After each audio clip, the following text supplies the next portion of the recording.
Для мониторинга цен заходим на сайт по ссылке в описании и смотрим в магазине 220 вольт.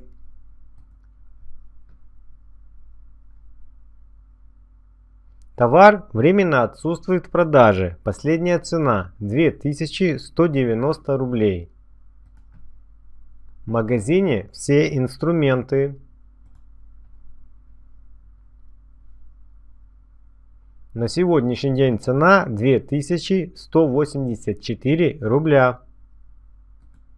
Вы смотрели канал «Сравнение цен на инструменты».